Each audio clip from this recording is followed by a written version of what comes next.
الحمد لله رب العالمين، والصلاة والسلام على سيدنا محمد وعلى آله وصحبه وسلم تسليما.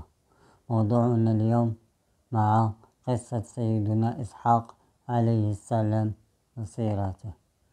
نبدأ.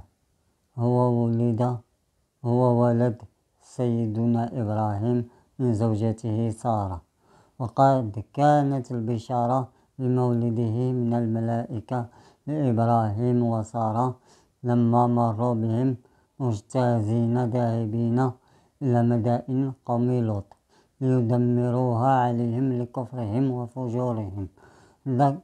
ذكره الله في القرآن بأنه غلام عليم، جعله الله نبيا يهدي الناس إلى فعل الخيرات. جاء من نسله سيدنا يعقوب.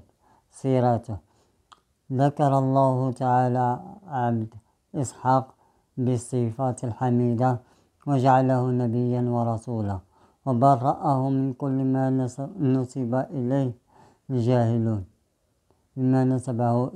جاهلون. وأمر الله قومه بالإيمان به كغيره من الأنبياء والرسل. وقد مدح رسول الله صلى الله عليه وسلم نبي الله إسحاق وأثنى عليه عندما قال: إن الكريم ابن الكريم يوسف بن يعقوب بن إسحاق بن إبراهيم. فهؤلاء الأنبياء الأربعة الذين مدحهم رسول الله صلى الله عليه وسلم هم أنبياء متناسلون، ولا يوجد بين الناس أنبياء متناسلون غيرهم، وهم يوسف ويعقوب وإسحاق وإبراهيم عليهم الصلاة والسلام. دعا إسحاق بن إبراهيم عليهما السلام إلى الدين الإسلام وإلى عبادة الله وحده، وأوحى إليه بشريعة مبنية على الإسلام ليبلغها ويعلمها للناس. وقد أرسله الله تبارك وتعالى إلى كنعانيين في بلاد الشام وفلسطين الذين عاش بينهم. وقد قيل إن إبراهيم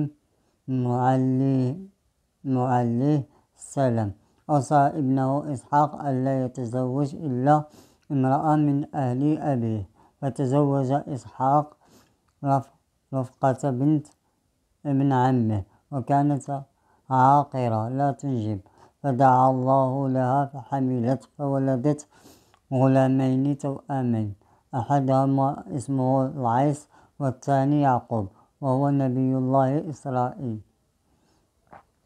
قيل إن الله إسحاق عليه السلام عاش 180 سنة، ومات في حبرون، وهي قرية في فلسطين، وهي مدينة الخليل اليوم، حيث كان يسكن إبراهيم عليه السلام، ودفنه ابنه العيس، ويعقوب عليه السلام في المغارة التي دفن فيها أبوه إبراهيم عليهما الصلاة والسلام.